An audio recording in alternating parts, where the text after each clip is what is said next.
cette souffrance. Ça l'a soulagé. Ça l'a passablement soulagé. Et ça a suscité même un débat au sein de la famille. Les enfants ont commencé à en parler. Certains lui ont reproché de ne pas les avoir avertis avant de commencer à parler. Les enfants, ça s'est calmé. Et quand on a invité à Montréal pour en parler encore, les enfants ont accordé l'autorisation. On n'avait plus ces restrictions. Je pense qu'il faut créer des lieux, des occasions où les gens s'expriment. Même si les mots peuvent être faibles pour exprimer ce que les gens ont vécu, parce que c'est indicible, il faut créer des occasions pour en parler. Créer des occasions pour en parler. Et éventuellement vous faire aider, parce que quand vous parlez à quelqu'un, des fois il vous met les mots à la bouche. Et vous parvenez à mettre des mots émotés sur les mots MAUX. Créer des occasions, inventer des lieux de débat sur ces questions-là, que les gens puissent s'exprimer. Une autre question concerne la question de la banalisation de la souffrance. Vais-je oublier alors qu'il n'y a pas encore reconnaissance de ce que j'ai vécu? Les Juifs disaient forgive, don't forget. Pardonnez, mais n'oubliez pas. Pardonnez, mais n'oubliez pas. Quand les gens vivent un génocide, comme ce qui s'est passé au Rwanda par exemple, et que les victimes accèdent au pouvoir, ils élaborent une politique de la mémoire. On sait qu'il y a des monuments, il y a des lieux, il y a des moments où on va parler des souffrances qui ont été endurées par les victimes. Ce qui nous est arrivé au Burundi, c'est que les bourreaux ont gardé le pouvoir. Ils voulaient garder le pouvoir pendant au moins une trentaine d'années, et ils ont réussi le coup. Mais le plus dramatique, c'est ceci.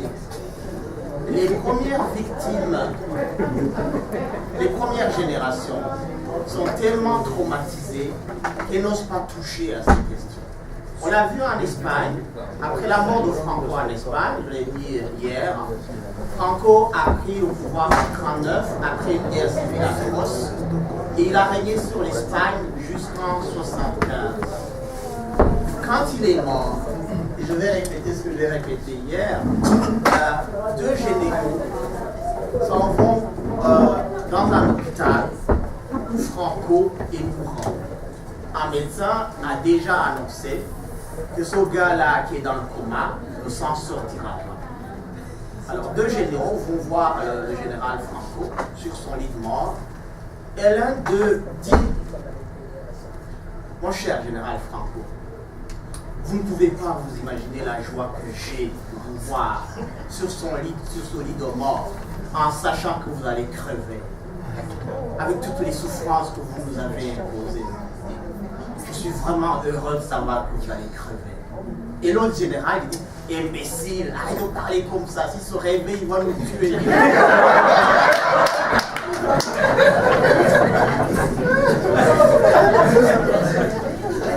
Voilà un cas où deux vivants ont peur des cadavres, en cadavre.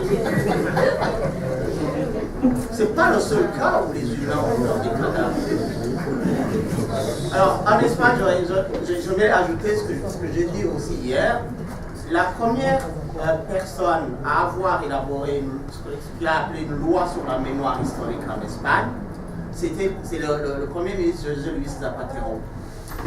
José Luis Zapatero avait perdu son grand-père, fusillé par Franco. Mais le père de José Luis n'a jamais élevé la voix. Comprenez-vous? Ils étaient tellement terrorisés, tellement tétanisés devant la puissance des bourreaux qui n'osaient pas ouvrir la bouche, qui n'osaient pas prendre la parole. Et donc, c'est le petit-fils qui a élaboré au sein du Parlement espagnol une loi sur la mémoire historique.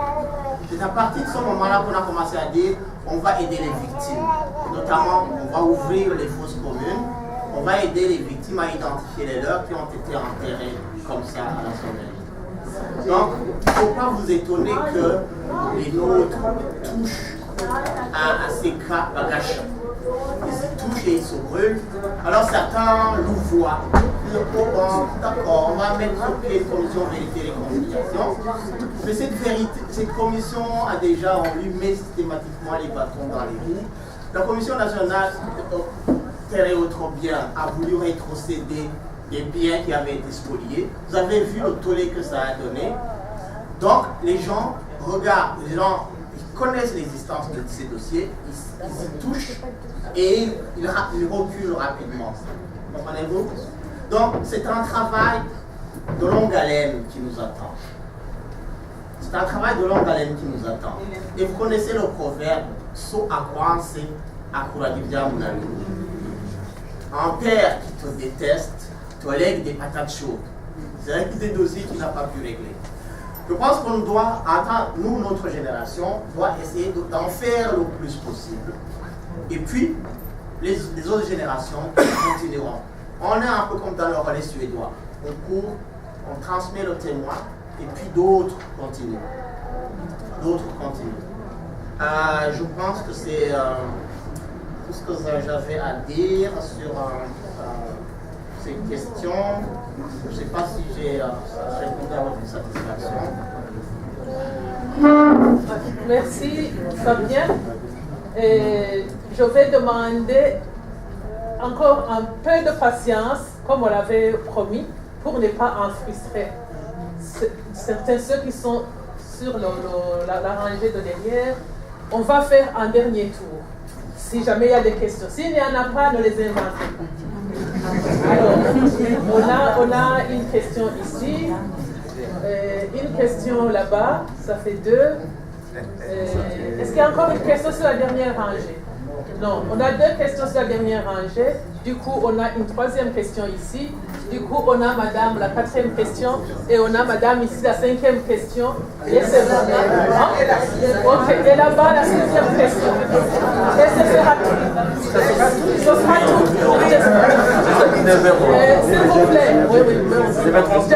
J'espère qu'on n'a pas frustré quelqu'un. Ok, maintenant ce sera tout. Alors on commence avec la première question. J'ai une question, pas une question, simplement une surprise. On a parlé, on continue à parler. Il faut reconnaître le génocide. C'est important. Mais je n'ai encore nullement entendu parler aucun du problème de l'impunité. Or, il me semble que si on continue avec l'impunité, les choses, la violence va continuer. Et ce qu'on voit dans d'autres pays, ça m'étonne que ce n'est pas sorti ici. Merci. Merci. La question est posée. Vous l'avez notée. Alors, la 2e question. Merci Marie-Louise. Il y en a une qui a dit, je ne vais pas répéter les remerciements. Mais moi, j'aime bien répéter les remerciements quand la parole s'est imprégnée vraiment de moi et que j'ai bien aimé. Je voudrais d'abord remercier Madame Rose du courage que vous avez eu à écrire ce livre. Bravo. L'abbé nous a donné des paroles très positives sur lesquelles nous pouvons vraiment méditer pendant longtemps. Merci aussi. Fabien, intellectuel, que nous avons, qui nous cite des passages d'or, d'énormément de livres. Moi, je n'aime pas lire, malheureusement, je ne lis que les nouvelles et les petits journaux, mais un roman, je peux le commencer, mais jamais le terminer. Merci, parce que tout ça, j'apprends de vous et ça me nourrit. Antoine, ce que tu fais extraordinaire de vraiment faire des mémoires. Et il y en a beaucoup qui écrivent, j'en connais même qui ont des textes qui dorment dans les tiroirs, je vais les secouer, ceux que je connais, et parce qu'ils n'osent pas. Et notamment cette grande dame-là, qui donne les paroles, mais qui ne pas mais dont on connaît la valeur qu'elle apporte au Burundi depuis maintes années. Marie-Louise a écrit un livre qui pourrait, tu le sais très bien, je le vends, parce que moi je le connais, et donc c'est un livre qui peut vraiment nous instruire, nous les Burundais. Mets-le dans tes éditions parmi les autres. Madame Nadine, la Burundaise, mais je ne vous connaissais pas, mais j'étais vraiment très touchée par tout ce que vous avez dit. Tout ce que vous avez dit. L'éducation que vous donnez à vos enfants dans une douleur que vous avez vécue en direct. Je pense que la personne qui n'a jamais vécu ça ne peut pas comprendre. Tout le monde l'a dit. Et le témoignage de Bernadette, c'est un témoignage qui montre réellement la souffrance dont nous avons les Burundais. Et que nous n'avons pas les occasions pour extérioriser nos souffrances, pour pouvoir pleurer, pour pouvoir faire le deuil, pour pouvoir montrer et parler entre nous. J'étais étonnée qu'il y a très peu de témoignages. Un jour de deuil comme aujourd'hui, c'est un jour où on va se souvenir des choses qui se sont passées. Et le souvenir, il ne faut pas le garder dans son cœur, il faut le dire, il faut le partager. Parce que moi j'avais 7 ans en 72. J'ai vécu des choses aussi. J'ai entendu des choses. J'étais très jeune. J'ai perdu des gens de ma famille. Je ne sais pas si je les ai perdus parce que c'était des Hutus, des Tutsis. On ne m'a pas dit.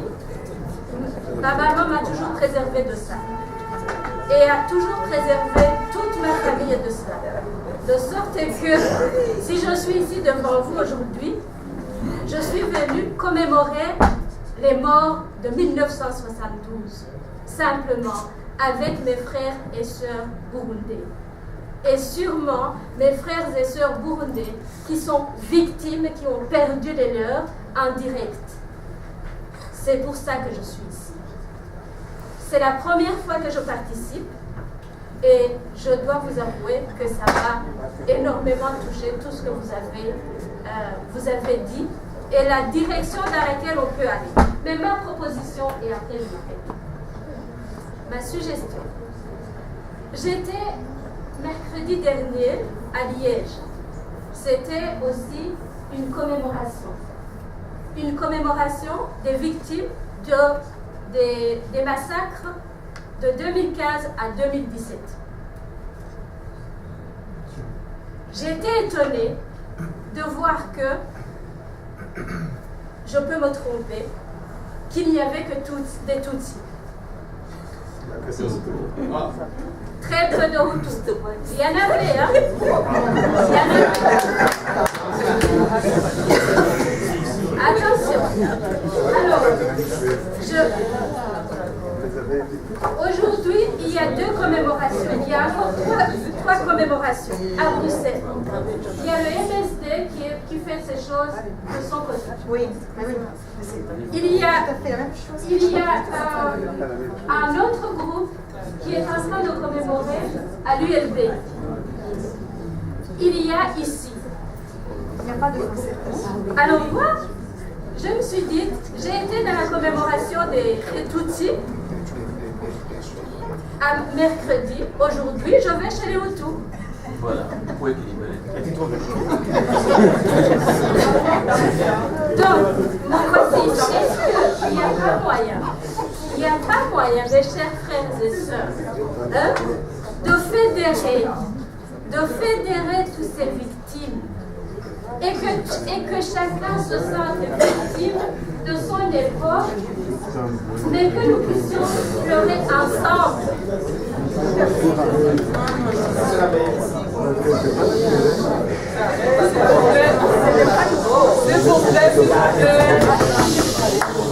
S'il vous plaît, on s'écoute, s'il vous plaît.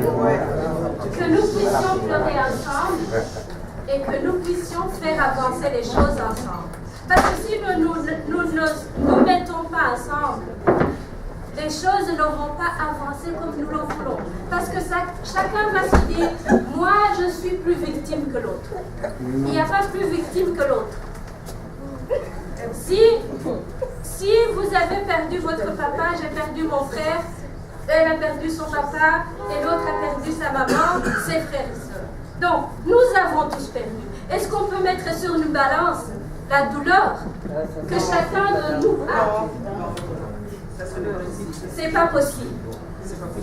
Alors, mettons-nous ensemble et pleurons ensemble. Faisons le deuil ensemble. Et cette chose-là que nous sommes en train de chasser ne se répétera plus jamais. Et disons plus jamais ça. Je vous remercie.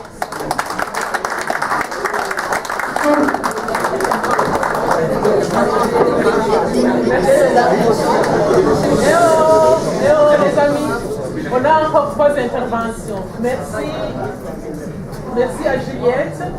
Et je pense que pour la dernière rangée, c'est bon. Et Kabuto.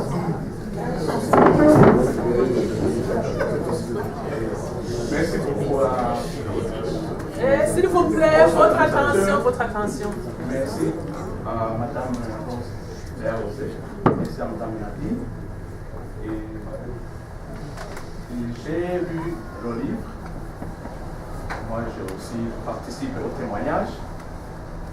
Vous avez annoncé que vous allez sortir notre livre. C'est pourquoi j'interviens. Parce que, comme on fait de 72, moi, on a des autres qui ont évolué au Burundi. On dit comme Madame Zouatse, qu'on les pointait du doigt comme les enfants de Bamenja. Moi, il y a d'autres qui sont partis en exil. Et l'exil, c'est en quelque sorte un déracinement. Vous qui êtes en exil, vous le savez. Vous savez, c'est qu'on perd quand on quitte sa patrie, c'est racines. Alors, j'interviens par rapport au deuxième livre parce que quand j'ai publié mon petit témoignage sur la vie de ma mère, en 2003, il y a des choses que je n'ai pas osé dire. La relation entre la mère avec votre combat et ses enfants, les orphelins qu'on doit protéger. Parce que quand tout ce que vous faites, c'est pour sauver ses enfants, essayer de réaliser le projet que vous aviez ensemble, vous et Martin. Alors, quand je me souviens, peut-être que ça je ne l'ai pas écrit, mais j'aimerais que vous me dites un peu, j'anticipe un peu ce que vous allez peut-être écrire sur cette relation entre la mère et les enfants, le combat que vous menez par rapport à la mémoire et le combat par rapport à l'éducation des enfants, à l'avenir des enfants, à la réussite. Parce que quand on était dans le camp de réfugiés, après on a bougé loin, et quand on grandissait, des fois quand ma mère était fâchée, et un jour elle disait, vous savez, j'aurais dû vous abandonner dans un orphelinat et refaire ma vie. Parce qu'elle nous a dit, elle m'a dit qu'elle avait eu des propositions en 1973, comme elle était veuve, et sa grande sœur était religieuse en Europe. On avait trouvé une famille d'accueil pour nous, pour être adoptés, et elle entrait dans les ordres comme religieuse. Alors elle a refusé. Elle a dit non, je ne peux pas faire ça. Là, elle a continué parce qu'il fallait éduquer ses enfants. Alors, et quand ils sont fâchés, ils disaient, vous savez, j'aurais dû vous abandonner et refaire ma vie. Et maintenant, voilà ce que vous m'en faites.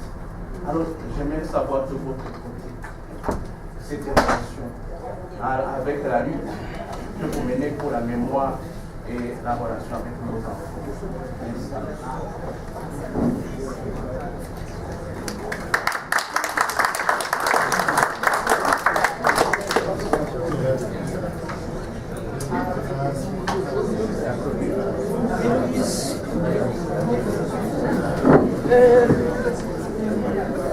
Oui, de son côté-là, c'est fini. Oui, ok. Personnellement, je voulais réagir par rapport à ce qu'a dit Emmanuel et l'autre monsieur. Monsieur Bernard, Non, vous. Moi, c'est Jacques. Monsieur Jacques qui posait la question de savoir si les Hutus se sont comportés comme des moutons. Je vous réponds directement au sujet de quelque chose que j'ai appris ici en Europe, au sujet des Juifs, qu'ils étaient en partie responsables des rafles parce qu'ils avaient présenté, entre autres, les fidèles qui allaient, les listes des fidèles qui allaient à la synagogue. Je ne crois pas que les Hutus étaient des moutons. Ils croyaient à la justice burundaise. Je ne me reproche rien. On ne va pas me condamner. Maintenant, je réponds à Emmanuel par rapport à Madame Rose et à Madame Nadine. Lorsqu'on épouse un homme et qu'on a le bonheur d'avoir des enfants, on ne reste pas étrangère par rapport à cet homme. Donc, elles se sont exprimées en tant que veuves, en tant que mères de leurs enfants. Je reviens à 1972. Nous avons perdu, mais quelle a été notre humiliation pendant des années. Pendant des années. C'est cette humiliation qui nous a muselés pendant des années. Que s'est-il passé en 1993? Des jeunes gens se sont exprimés en disant « Mon père, on est venu le chercher à la maison. Moi, on ne va pas venir me chercher à la maison. » Merci.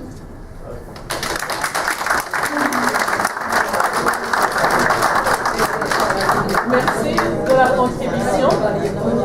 Merci de la contribution. Et je pense qu'il y avait... Est-ce qu'il n'y avait pas encore une question là derrière? Oui? Non? Aloïs, ouais. Merci de me donner la parole.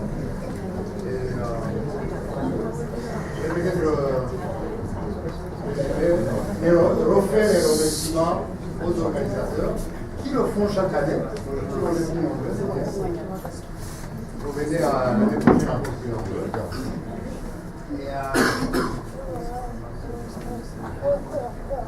nous commémorons 1972. Et le génocide de Hutu ne commence pas en 1972. Si vous lisez ce qui s'est passé,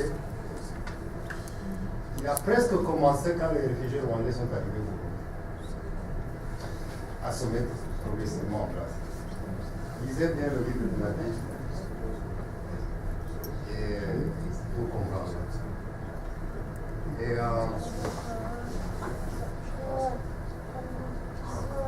je n'avais pas compris ce qui s'était passé avant. J'ai vécu le génocide. J'ai perdu mes amis. J'étais en âge de mourir puisque j'ai perdu mes amis à mon âge. Mais c'est un peu sous la question de ma minute. Parce que aujourd'hui, depuis presque 2 ans, la conférence de Montréal, en suivant les témoignages qui ont été donnés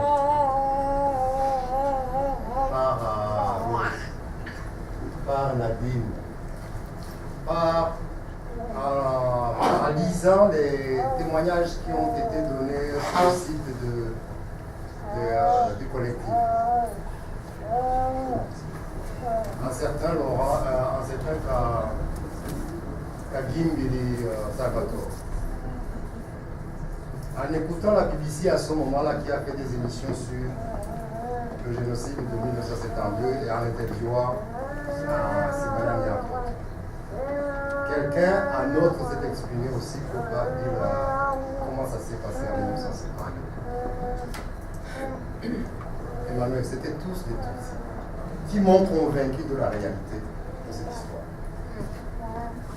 Mais nous avons un problème maintenant pour convaincre. Et là, je reviens à la considération de madame.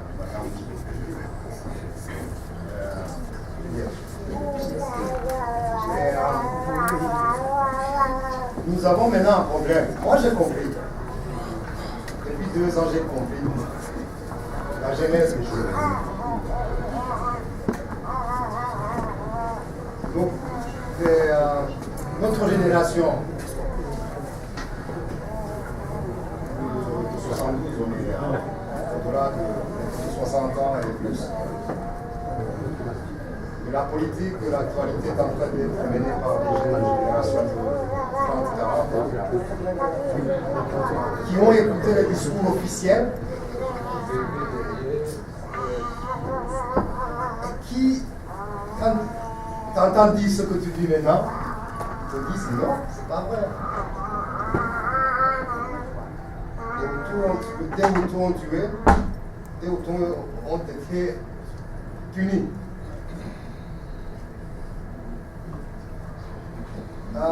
Je ne sais plus qui a dit, ça risque, est-ce que ça peut se répéter? Ça peut se répéter. La question qu'elle vient de relever est évidente. C'est une réponse à ta question. Parce que quand nous on se réunit, on essaie de comprendre cette histoire, seulement des Hutus viennent. Quand les Tutsis vont chez eux, racontent d'autres histoires,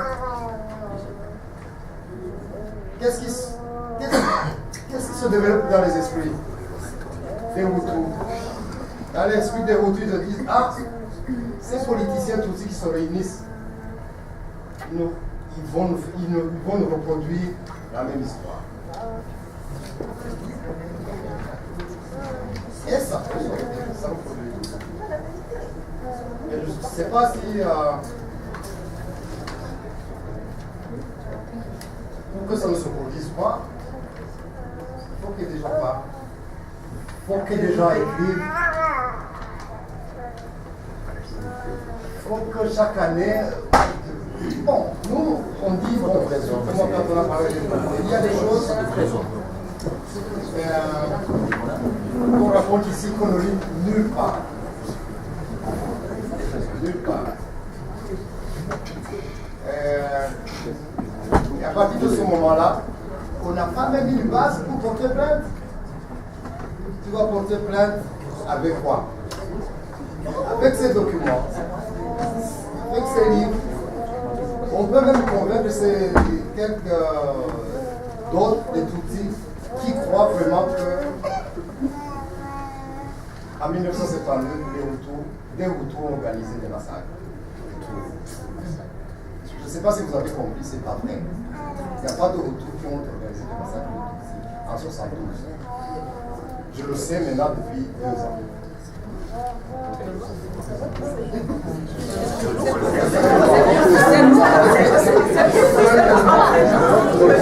Attends. Seulement. Non. On sait que. Attends.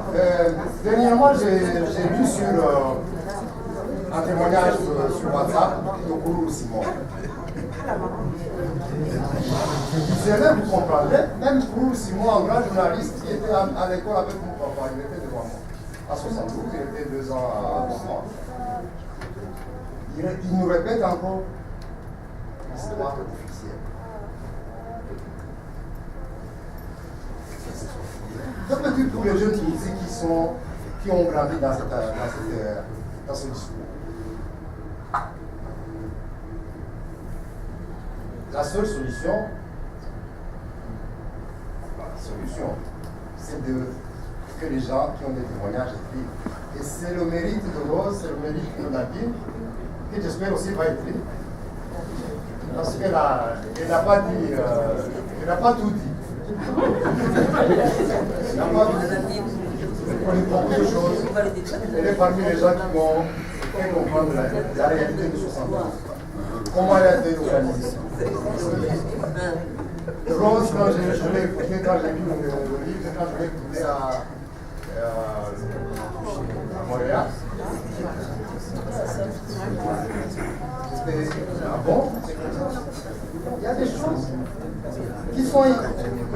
Après, tout devient évident. Après, tout devient évident. Mais pour les autres, c'est pas évident. Et c'est pour ça qu'on veut replonger dans la même histoire. Parce que maintenant, bon, moi j'étais à Anvers avec lui hier. Aujourd'hui, on est en train de vivre la répétition de 72 en termes de vengeance. Bon, nous vivons une situation difficile aujourd'hui, mais c'est pas comparable. Il y a un travail à faire. Il y a un travail à faire d'abord entre nous, en termes de témoignages, pour qui pourrait convaincre les gens. Les gens qui savent ce qui s'est passé en 72 ou avant, actuellement, c'est surtout les gens comme nous, les vieux, quelques vieux Tutsis, qui ne l'ont jamais dit à leurs enfants, qui ne le diront jamais à leurs enfants, et qui vont se battre pour que leurs enfants ne le sachent pas. Bon, c'est tout ce que je voulais dire, parce que moi, j'ai compris depuis deux ans. Depuis la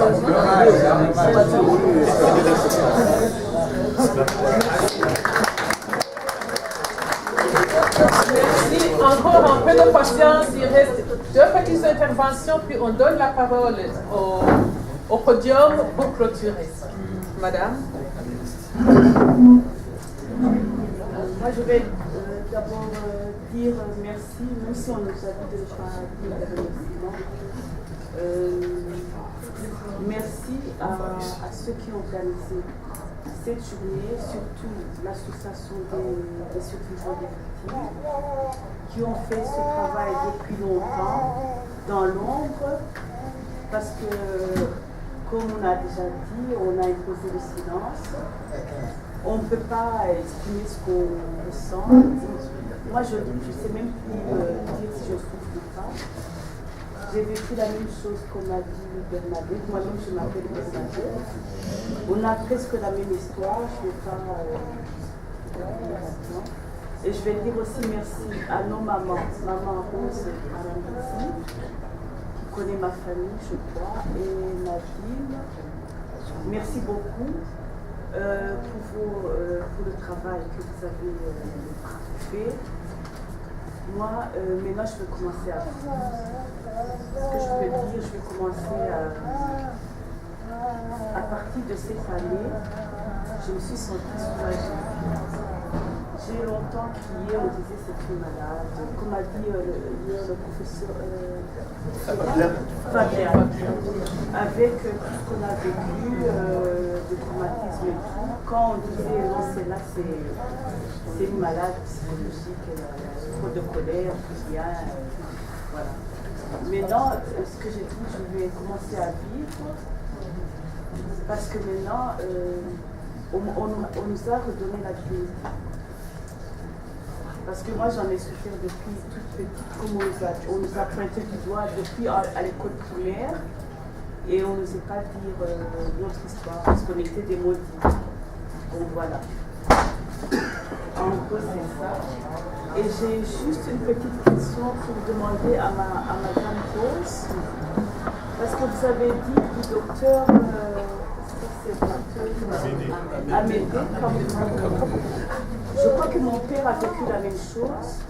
Quand il est rentré, parce qu'il était étudiant ici, quand il est rentré aussi, il a été emprisonné. On l'a mis en prison pendant 3 ans. Je ne sais pas si vous connaissez son histoire, parce qu'il travaillait aussi à l'hôpital.